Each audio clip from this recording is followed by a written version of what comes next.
ചെന്നൈക്ക് സമീപം താമ്പരത്ത് വ്യോമസേനയുടെ പരിശീലന വിമാനം തകർന്നു വീണു. പൈലറ്റ് പാരച്യൂട്ട് ഉപയോഗിച്ച് രക്ഷപ്പെട്ടു എന്ന വിവരമാണ് പുറത്തുവരുന്നത്.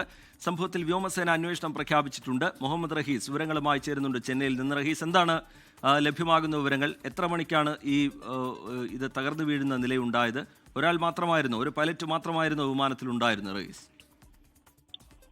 ടി കെ, വിമാനത്തിൽ ഒരൊറ്റ പൈലറ്റ് മാത്രം ഉണ്ടായിരുന്നു എന്നുള്ള വിവരമാണ് ഇപ്പോൾ വ്യോമസേന ഔദ്യോഗികമായി തന്നെ അറിയിച്ചിരിക്കുന്നത്. സംഭവത്തിൽ നിലവിൽ വ്യോമസേനയുടെ ഭാഗത്തു നിന്നും ഒരു ഔദ്യോഗികമായിട്ടുള്ള വിശദീകരണം വന്നിട്ടുണ്ട്. ഇതിൽ ഒരൊറ്റ പൈലറ്റ് മാത്രമുണ്ട് എന്ന് പറയുന്നുണ്ട്. 2:15 കൂടിയിട്ടാണ് ഈ പരിശീലന വിമാനം അപകടത്തിൽപ്പെട്ടത് എന്നുള്ള വിവരമാണ് ഇപ്പോൾ പുറത്തു വരുന്നത്. ഇത് സ്ഥിരം പരിശീലനത്തിനായി ഉപയോഗിക്കുന്ന വിമാനമാണ്. അപ്പോൾ അത്തരത്തിൽ പരിശീലന വിമാനം താമ്പരത്തെ ഒരു ചതുപ്പിലേക്കാണ് വീണത്. അപ്പോൾ അത് എന്തായാലും വലിയ അപകടം ഒഴിവാകുന്നതിനൊരു കാരണമായി മാറിയിട്ടുണ്ട്. താമ്പരത്തെ ഒരു ചതുപ്പിലേക്ക് ഈ വിമാനം, പക്ഷേ അതിനു മുൻപ് തന്നെ എന്തായാലും പൈലറ്റ് വിമാനത്തിൽ നിന്നും രക്ഷപ്പെട്ടു. അദ്ദേഹം രക്ഷപ്പെട്ട് പുറത്തേക്ക് പോയിട്ടുണ്ട്. അദ്ദേഹത്തിന് പരിക്കുകളില്ല എന്നുള്ള വിവരമാണ് നിലവിൽ ഈ എയർഫോഴ്സ് തന്നെ കൃത്യമായി അറിയിക്കുന്നത്.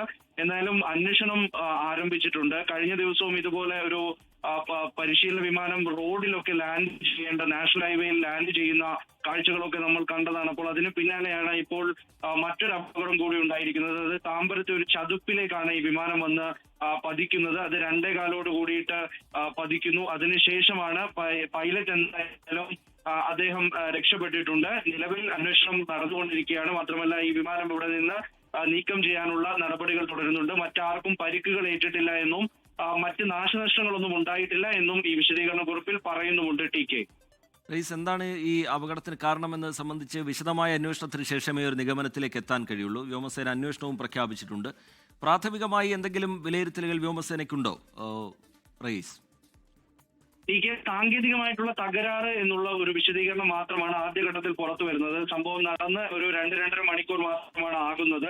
ഈ വിവരങ്ങളൊക്കെയും പുറത്തു വന്നിട്ട് ഏതാനും മിനിറ്റുകൾ മാത്രമാണ് ആകുന്നത്. അപ്പോൾ ആദ്യഘട്ടത്തിൽ ഈ ഒരു സമയത്ത് ഈ ഒരു അപകട കാരണം എന്ന് വ്യക്തമാക്കിയിട്ടില്ല. മറിച്ച് അപകടത്തിൽ മറ്റാർക്കും പരിക്കുകളില്ലെന്നും പൈലറ്റ് ഉൾപ്പെടെയുള്ളവർ രക്ഷപ്പെട്ടിട്ടുണ്ട്. പൈലറ്റ് മാത്രമായിരുന്നു വിമാനത്തിലുണ്ടായിരുന്നത്. അദ്ദേഹം പാരച്യൂട്ട് ഉപയോഗിച്ചുകൊണ്ട് ഈ വിമാനം തകരുന്നതിന് മുൻപ് തന്നെ രക്ഷപ്പെട്ടിരുന്നത്. സ്ഥിരമായി ഇത്തരത്തിൽ റൊട്ടീനായി പരിശീലനം നടത്തുന്ന വിമാനമാണ് എന്നാണ് നിലവിൽ പറയുന്നത്. കാരണം പരിശീലന പറക്കലുകൾ നടത്തുന്നതിൽ ഏറ്റവും ബേസിക് ആയിട്ടുള്ള ഒരു മോഡൽ ആണ് ഉണ്ടായത്. അപ്പോൾ ആ ഒരു മോഡലിലായിരുന്നു ഈ പരിശീലനം നടന്നുകൊണ്ടിരുന്നത്. അപ്പോൾ സ്വാഭാവികമായിട്ടും അത് ഒരാൾ മാത്രം, അതായത് സ്ഥിരം പ്രാവീണ്യമുള്ള പൈലറ്റ് തന്നെ ആയിരിക്കണം ഈ വിമാനം ഓടിച്ചത് എന്നുള്ള വിവരങ്ങളാണ് നിലവിൽ ദേശീയ മാധ്യമങ്ങളിൽ നിന്നും മറ്റുമൊക്കെ പുറത്തു വരുന്നത്. അപ്പോൾ അത്തരത്തിലുള്ള ഒരാൾ അപകടത്തിൽ പറ്റുമ്പോൾ അത് വിമാനത്തിന്റെ സാങ്കേതിക പിഴവ് എന്നുള്ള തരത്തിലേക്കാണ് കാര്യങ്ങൾ നിലവിൽ വന്നുകൊണ്ടിരിക്കുന്നത്. മാത്രമല്ല, ചെന്നൈക്ക് സമീപം താമ്പരത്താണ് ഒരു ചതുപ്പിലേക്ക് വ്യോമസേനയുടെ പരിശീലന വിമാനം തകർന്നു വീണിരിക്കുന്നത്. പൈലറ്റ് പാരച്യൂട്ട് ഉപയോഗിച്ച് രക്ഷപ്പെട്ടു. ഒരു പൈലറ്റ് മാത്രമാണ് ഇതിൽ ഉണ്ടായിരുന്നത്. അദ്ദേഹം രക്ഷപ്പെട്ടിട്ടുണ്ട്. മറ്റാർക്കും പരിക്കുകളൊന്നുമില്ല. സംഭവത്തിൽ വ്യോമസേന അന്വേഷണം പ്രഖ്യാപിച്ചിരിക്കുകയാണ്. മുഹമ്മദ് റഹീസ് ചെന്നൈയിൽ നിന്ന് വിശദാംശങ്ങൾ പങ്കുവെക്കുകയായിരുന്നു. ലോകത്തെവിടെയായാലും ഏത് സമയത്തും 24 വാർത്തകളും ഓഗ്മെന്റഡ് റിയാലിറ്റി പാക്കേജുകളും എക്സ്പ്ലെയിനറുകളും വിശദമായി കാണാൻ ഞങ്ങളുടെ യൂട്യൂബ് ചാനൽ നിങ്ങൾക്ക് സബ്സ്ക്രൈബ് ചെയ്യാം.